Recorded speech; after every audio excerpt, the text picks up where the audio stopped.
ভজনের মধ্যে শ্রেষ্ঠ নববিধা ভক্তি, কৃষ্ণ প্রেম কৃষ্ণ দিতে ধরে মহাশক্তি, তার মধ্যে সর্বশ্রেষ্ঠ নাম সংকীর্তন, নির অপরাধে লইলে নাম পায় প্রেমধন।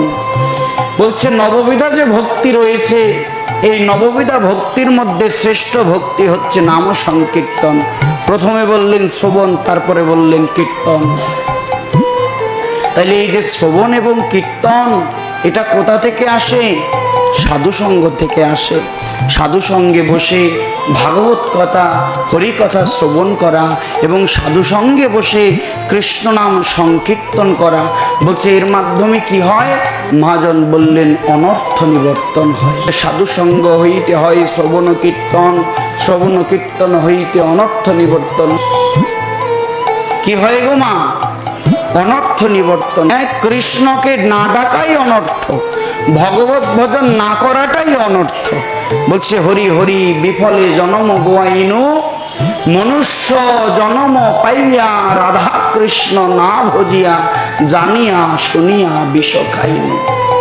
মনুষ্য জনম পেয়ে যদি কেউ রাধা গোবিন্দকে ভজনা না করে, যদি কেউ যুগল ভজন সেবারসে মত্ত না হয়, তবে বলছে সেটাই হলো অনর্থ, সেটাই হলো পরম অনর্থ। বলে কেন গো? বলছে সে তো জেনে শুনে বিষ পান করে। হ্যাঁ, কারণ সে জানে ভগবত ভক্তি হলো আমাদের একমাত্র উদ্দেশ্য মনুষ্য জীবনের। আমরা কেন এসেছি? হু এম আই, আমি কে, আমার কেন, আমাকে কেন আসতে হলো?